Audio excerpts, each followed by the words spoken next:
From Gaza. As you can see, the 4-day truce has begun. There are absolutely no airstrikes, no bombings that we can see in Gaza as of now. The ceasefire is a part of the Israel-Hamas hostage swap deal. There's absolute silence there in Gaza. There will be no fighting, but Israeli troops will remain stationed at the positions across the Gaza Strip. These are live visuals from Gaza that you can see on your screens right now. With the 4-day ceasefire which has started between Israel and Hamas militants. Apart from the swap, the much awaited swap between Israel and Hamas militants, some 308 trucks carrying food, water and medicine are also expected to enter Gaza every day till the truce lasts. And live visuals on your screens from Gaza, we can see buildings shattered there, absolutely, with the fog descending on the ground. And the 4-day truce between Israel and the Hamas militants has started. There's some kind of relative calm which has descended over Gaza as the 4-day truce starts. And for more on this, so we're now being joined by Alex Treman from Jerusalem. Alex is the CEO and at the Jerusalem Bureau Chief of Jewish News Syndicate. Thank you so much for joining us on WION, Treman. Thank you. Mr. Treman, my first question to you is that why has Israel taken so long to agree to these conditions which were put forth earlier as well? What has changed this time? I don't think it was Israel that waited so long for this formulation to come. Obviously, from the first moment, Hamas took the hostages to get to a moment like this, but Hamas was making demands, and this truce was actually supposed to go into effect yesterday, and yesterday we received word that it was Hamas that was continuing to up its demands and delay the implementation of the truce.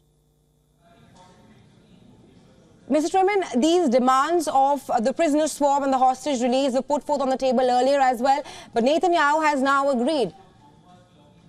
Why is that?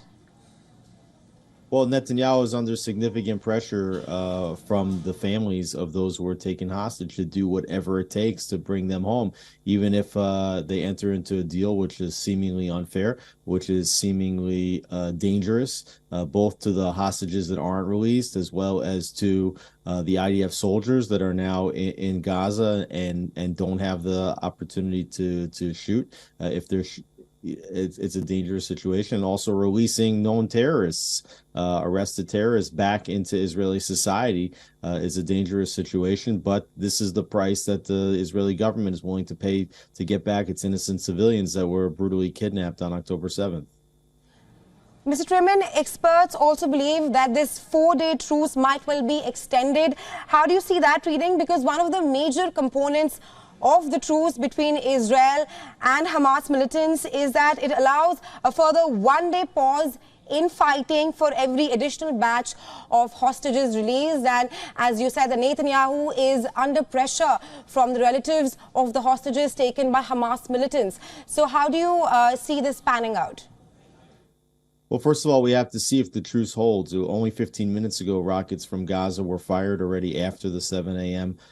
Deadline for the truce to begin. But there is a formula in place that after the 4 days, if Hamas produces the 50 captives that it is supposed to produce, that there's a formula to extend the truce 1 day for each 10 hostages that are released, up to a total truce period of 10 days.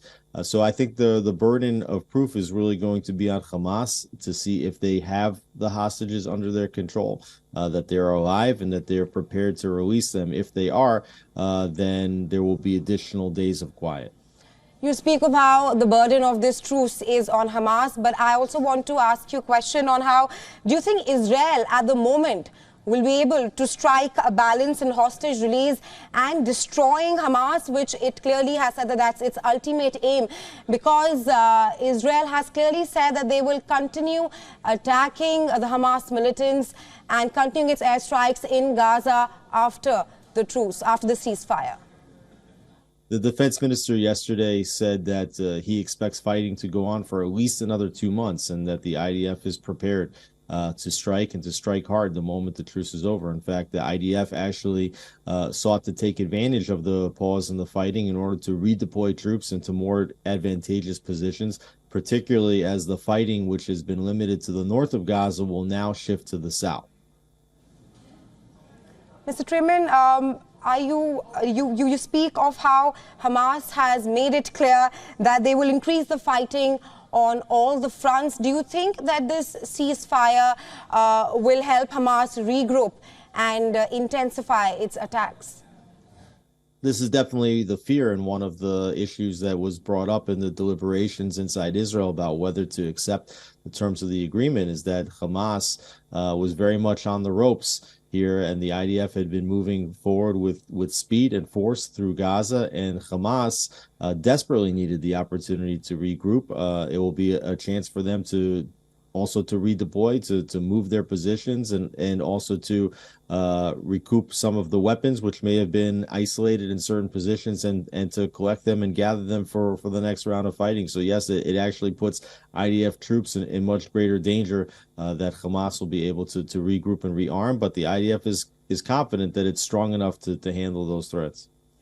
Right, Mr. Treman, it was Galant who clearly said that the war will continue for the next 2 months after the ceasefire, but also help us understand if there is any kind of knowledge of how the hostages will be determined or prioritized to be sent back. So women and children and also elderly women are the only ones that are expected to be released during this period. And right now, the IDF has received the list of the first 13 hostages that are expected to be released at 4 p.m. today. We'll see if they're delivered according to the schedule. And then an additional list will be prepared 24 hours in advance of the next release. Right, Mr. Treman, also talk to us about how U.S. State Department officials called the truce a hopeful moment, but said that the administration would work to secure the release of all hostages in the coming weeks. Seems like there is still doubt over the smooth exchange of the hostages. Absolutely. Israel's been warning about the psychological terror of Hamas, and that they do expect surprises. I think that the entire Israeli society is sitting on the edge of their seat, not ready to depend that Hamas will maintain its word and deliver the 50 hostages. There's been all kind of rumors swirling and different reports that maybe some of the hostages that they intend to deliver are not alive, which would be a violation of the terms of the deal. And in addition to the 50 that are supposed to be delivered as part of this deal, were 240 hostages taken. So the fate of these other hostages is seemingly unknown.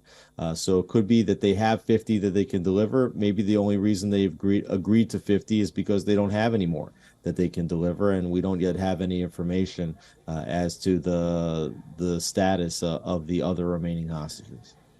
Also, Mr. Treman, if you can take us through the identification process. We're learning that the Red Cross will escort them, the hostages, to the Rafah border crossing and hand them over to the Israeli military. How will the procedure take place going forward? Yeah, I think there's still questions about the Red Cross's involvement, but what's supposed to happen is the hostages will be taken to the Rafah border crossing, which is the border between Gaza and Egypt.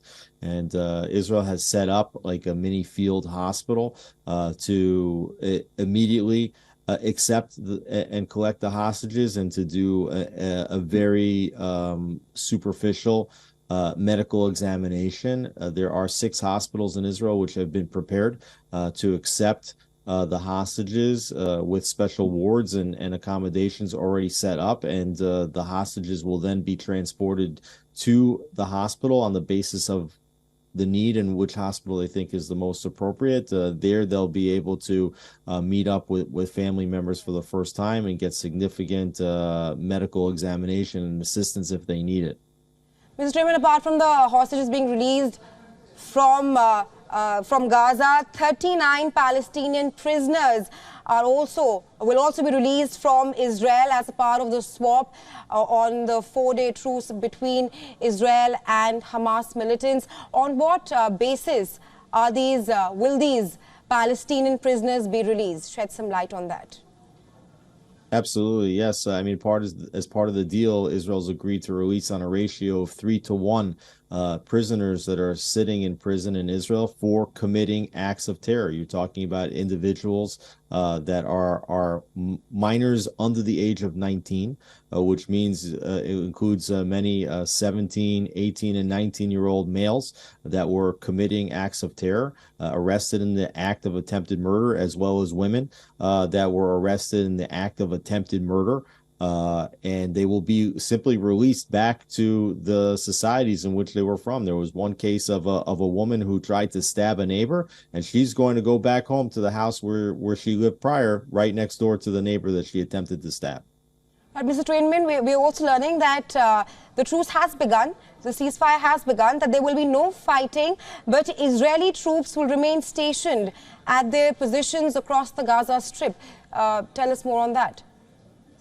Right. Again, there's questions as to whether the truce will hold. There was already rockets fired 15 minutes after the truce was scheduled to begin at Israeli towns. It's not uncommon for Hamas to do that in cases where some kind of ceasefire has been agreed. Many times the rocket fire continues after the period, and it's just a symbol of strength that Hamas tries to inflict.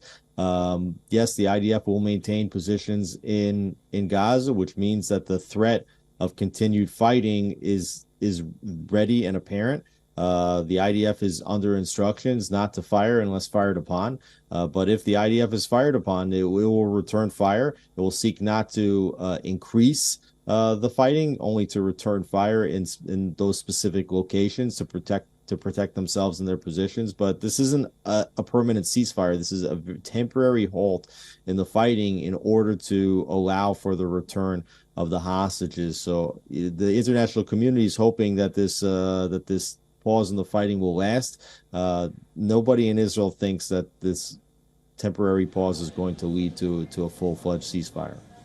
Mr. Trainman, you speak of how this ceasefire, this truce will not last, because you speak of how there have been airstrikes from the Hamas's side towards Israel. Well, I think that the reason why it's not going to last is because the IDF has said it will not stop fighting until all of its hostages are returned and until Hamas is no longer a military and governing power inside of Gaza. And neither of those goals will be accomplished at the end of the 4-day period. And even if this period extends to 10 days and Hamas returns, let's say, up to 80 hostages, as it is said that it may do, that would still leave close to 200 hostages inside Gaza Strip, and Hamas still in power. So the IDF is vowing to continue the assault until those goals are met. Mr. Trainman, you speak of how the ceasefire will not last, but if you can think of this scenario in which a ceasefire could last, because one of the component of the truce clearly highlights how for the 1-day pause in fighting for every additional batch of hostages released, a total of 10. So in that scenario, the ceasefire could pretty much last for more than 4 days. It could be extended according to the truce deal that was signed by Israel and Hamas. The deal could extend up to a total of 10 days. And if it extends for each day of the extension, day 5 through 10, a day of quiet will be met by the release of 10 hostages. So if Hamas will release an additional 10 hostages, they'll buy an additional day of quiet. But there's a maximum period on this current deal that it goes for 10 days, and anything else would have to be agreed upon by the two sides. Right, Mr. Trainman, thanks very much for being here with us on WION and sharing your insights with us. Thank you. And for more on this developing story, as the 4-day Gaza truce begins, joining us live on the broadcast, we have with us Jody Cohen. Hi, Jody. The truce has begun between Israel and the Hamas militants. What are you gauging at the moment?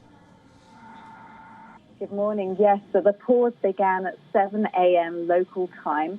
We have heard that within 15 minutes of this pause that some rockets were fired and sirens were sounded along the southern communities bordering Gaza in Israel, meaning that potentially Hamas or potentially some other group there fired some rockets into Israel. We haven't heard of anything in terms of a response, and I have to say it's actually not surprising that this happened, because in previous rounds of fighting, when ceasefires have been agreed, we have every time at first, when the ceasefire comes into effect, we have seen rockets fired into Israel. Sometimes there will be a little bit of fighting backwards and forwards in the beginning, but ultimately, eventually, in each round of fighting we've seen over the years, that has held. So it remains to be seen now if this really is a pause and if the rockets will have stopped, or if we are going to see further and if we'll see an Israeli response. But we're also hearing then that at 4 o'clock this afternoon, the first of those hostages are going to be freed. We're hearing that the first focus will be on the women and the children. Remember, there are around 40 children being held in Gaza. And from this deal, we're hearing that I think 30 of them are thought to are going to be released. The other 10, Hamas are saying, are not in their hands. So it will remain to be seen what happens with those. The families of the hostages last night were informed who is due to be released today. And they have been warned of, that they could be released, but with lots of provisos, because there's a lot of mistrust on whether or not Hamas will pull some tricks at the last minute or try and make changes to the list at the last minute. There's a lot of psychological warfare going on here as well. So the families are understandably in a lot of anguish over that. The families whose relatives are not today going to be released have also been told who will be released. They've asked the media not to release those names because of the fact that there is this mistrust that Hamas might change the names of the people who are due to be released later on today, but we will see later on today. And then there's a process of, once they're out, yes, they will be seen by doctors, they will be seen by the security staff, will see that they're okay, and the family members will then be reunited. Right, Jody, you speak of how 15 minutes after the truce was announced at 7 a.m. local time there, the Hamas militants fired towards Israel. Are we expecting any retaliation from the IDF? Because if that takes place, then the ceasefire will not take place. It will not withhold. Well, some could argue that perhaps the pause hasn't taken place already if rockets have been fired from Gaza into Israel. It really, it remains to be seen. I believe that it will hold, because I think from both, there was an expectation from the Israeli public that there's a knowledge that every time there is a ceasefire in every round of fighting we've seen over the past few years, that there has been this initial rocket fired towards Israel when the ceasefire goes into effect. To the extent that I warned my children when they went to sleep last night, early in the morning, we could expect rocket sirens because this might happen. This has happened in previous rounds of fighting. Whether or not Israel responds, I'm not sure that it will, because the whole country is very much, waiting with bated breath for these hostages to be released. I have to say there is also concern. It's not an easy decision, and I would have hated to have been the one to have taken this decision, because on the one hand, the public's mood is absolutely the priority is get as many hostages back as possible. On the other hand, the public mood is you have hundreds of thousands of people who've been evacuated from their homes in North and South Israel towards the center of Israel because of this fighting, and they won't feel safe to return home until, let's focus on the south here, but until Hamas has been dismantled. And that's the other goal of the government, that they've said that the IDF, the Israel Defense Forces, their goals are, number one, to bring the hostages back, but number two, to dismantle Hamas. So they have to make sure that, and ultimately, they're saying that they will go back to the fighting after this maximum 10-day pause that we're talking about, because they need to dismantle Hamas to make sure that the massacre on the 7th of October would never happen again, which Hamas has said it would want to do again and again. Right, Judy. We're also just learning that the IDF has completed its operational assessment of the ceasefire lines this morning, and the IDF forces destroyed the terrorist tunnel that was exposed in the Al-Shifa hospital. Yes, the report has literally just come out saying that the tunnel towards one of the tunnels, the terror tunnels, they would say, belonging to Hamas, that's under the hospital, that they have destroyed the entrance. We've also heard yesterday that the Israel Defense Forces destroyed 300 entrances to tunnels across northern Gaza. Now, remember, the intelligence is suggesting 500 kilometers of these tunnels have been built by Hamas, mainly under northern Gaza, very focused around Gaza City as well. And this has been the way that the Hamas terrorists have been evading the Israeli soldiers, and also, I think from the IDF perspective, the strategy has been to try and keep the terrorists underground, to try and get control on the ground. And then we're going to see this pause now. Definitely, it's said for 4 days of pause in fighting, but it could last up to 10 days. So for every day of pause after this, as long as around 10 hostages are released, there'll be another day's pause in fighting, up to 10 days. And then after those 10 days, the fighting is expected to resume, and the tunnels will be very much the focus of this fighting. And also, they'll be looking at Hamas around Khan Yunis, which is another big center of Hamas activity. Right, Judy. My last question to you before I let you go on this very developing story. Why did it take so long for Israel to agree to these conditions which were put forth earlier as well? Do you think Netanyahu is under pressure? Because various surveys have come out which clearly lament on how Netanyahu's popularity is also dipping in the country.